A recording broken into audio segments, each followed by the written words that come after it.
From my home to yours, God bless you. God bless you. Can I recruit you to be a peacemaker? You know, Jesus said, "Blessed are the peacemakers, for they shall be called children of God." Jesus called on us not to simply be peacekeepers, but to be peacemakers. Blessed are the peacemakers. Do you think the world could use a little bit more peace today? Would you like to see a little more peace in your world? I think the topic is worth the 8 minutes that I'm going to use to discuss it.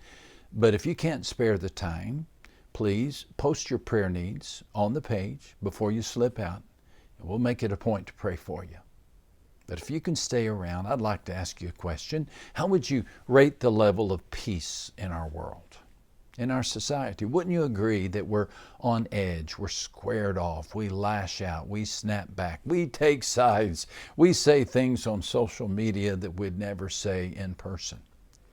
Blame it on the pandemic, blame it on the election, but most of all, blame it on the sin nature that has plagued mankind since the Garden of Eden.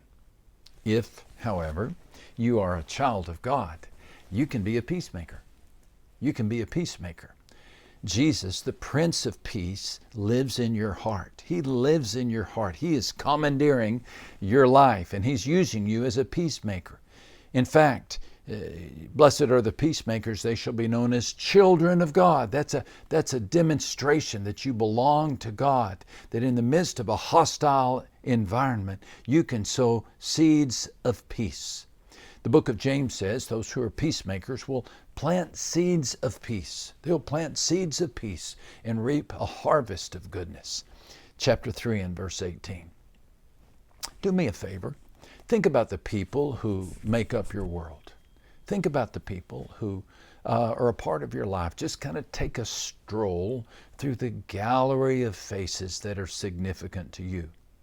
Your spouse, your friend, your bowling buddies, your co-workers, your kids, your aunt across the country, your neighbor across the street, the receptionist at work, the new employee in the next office. Could you please freeze frame those mental images for just a moment while I tell you how some of them are feeling? I went to our family doctor some time back, pre-pandemic. I went in for a checkup. It'd been a while since I had had a physical. I was way overdue, so I ordered the works. One nurse put me on a table and stuck little cold suction cups to me, right on my chest. Hurt when she took them off. Another nurse wrapped a heavy band around my arm and squeezed a little black bulb until my arm tingled. And then they pricked my finger, and that always hurts. And then they told me to fill up a cup, which is always awkward. Then, with all the preliminaries done, they put me in a room and told me to wait on the doctor. And they told me to take off my shirt and wait on the doctor. Now, you know what? There's something about being poked and pushed and measured and drained that makes you feel a bit like a head of lettuce in the produce department. I sat there on the tiny stool and stared at the wall. May I tell you something you know but may have forgotten? Somebody in your world feels like I felt in that office. The daily push and shove of the world, especially this world, has a way of leaving us worked over and worn out.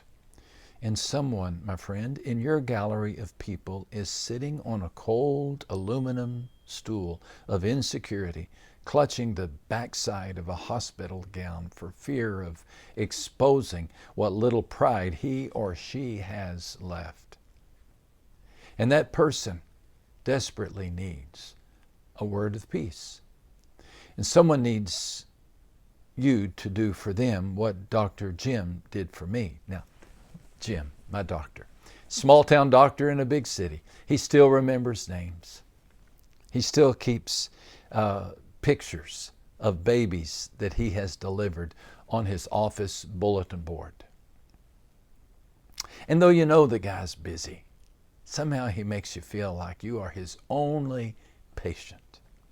After a bit of small talk and a few questions about my medical history, he put down my file and he said, "Let me take off my doctor hat for a minute and talk to you as a friend."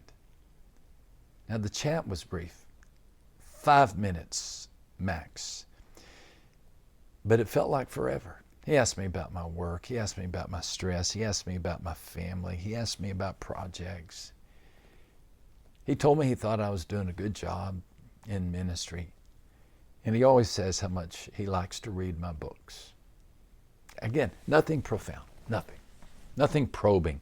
He went no deeper than I allowed, though I had the feeling that he would have gone into the bottom of the pit with me had I needed him to do so. After those few minutes, Dr. Jim became Dr. Jim again. He went about his task of tapping my knee with a rubber hammer and staring down my throat and looking in my ear and listening to my chest.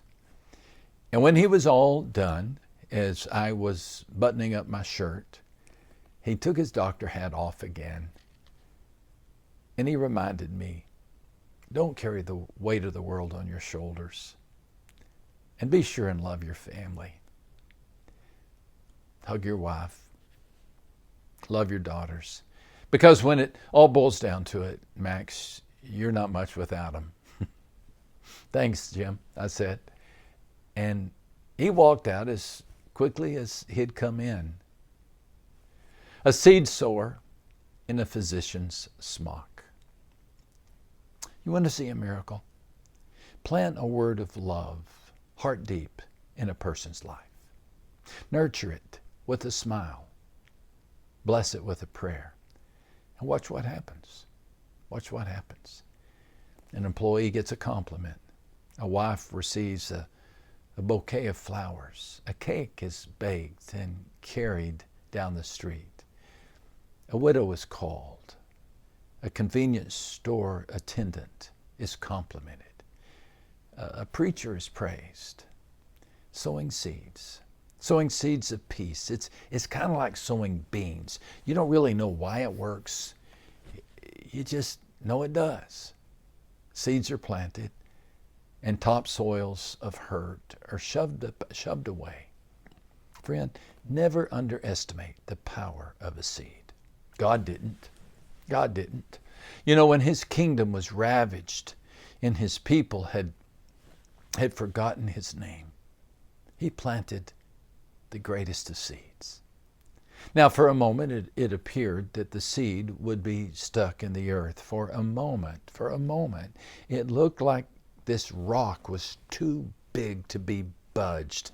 But then, somewhere in the heart of the earth, the heart of God began to beat. God stirred and shoved, and the seed sprouted, and the ground trembled, and the rock of the tomb tumbled, and the flower of Easter blossomed. Never underestimate the power of a seed. Can I recruit you to be a peacemaker? We got enough sowers of seeds of conflict out there. We don't need any more of those. But what the world could use today is just a quorum of people who wake up every day saying and thinking, how can I sow some seeds of peace today? All the best.